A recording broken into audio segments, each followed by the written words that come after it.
భారత్ నుంచి నేపాల్లోకి అక్రమంగా ప్రవేశించేందుకు యత్నిస్తున్న అమెరికా నౌకాదళ మాజీ అధికారిని భద్రతా బలగాలు అదుపులోకి తీసుకున్నాయి. ఉత్తరప్రదేశ్లోని మహారాజ్గంజ్ జిల్లాలో 36 ఏళ్ల జోర్డాన్ బ్రౌన్ను సశస్త్ర సీమా బలగాలు అరెస్టు చేశాయి.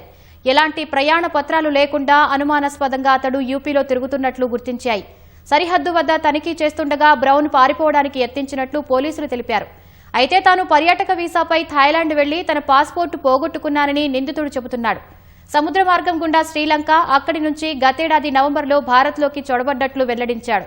7 నెలల పాటు పాస్పోర్టు, వీసా లేకుండా గోవాలో బ్రౌన్ నివాసం ఉంటున్నట్లు విచారణలో తేలింది. మయన్మార్ మిలిటెంట్లకు యుద్ధ తంత్రాల్లో ఉగ్రవాద శిక్షణ ఇస్తున్నారనే ఆరోపణలపై ఇటీవల ఒక అమెరికన్, 5 ఉక్రేనియన్లు ఎన్ఐఏ అరెస్టు చేసిన వేళ ఈ ఘటనకు ప్రాధాన్యం సంతరించుకుంది. మాజీ సైనికుల భారత్కు టూరిస్టు వీసాపై వచ్చి మిజోరం ద్వారా మయన్మార్లోకి ప్రవేశించి మిలిటెంట్లతో చేతులు కలుపుతున్నట్లు తేలింది.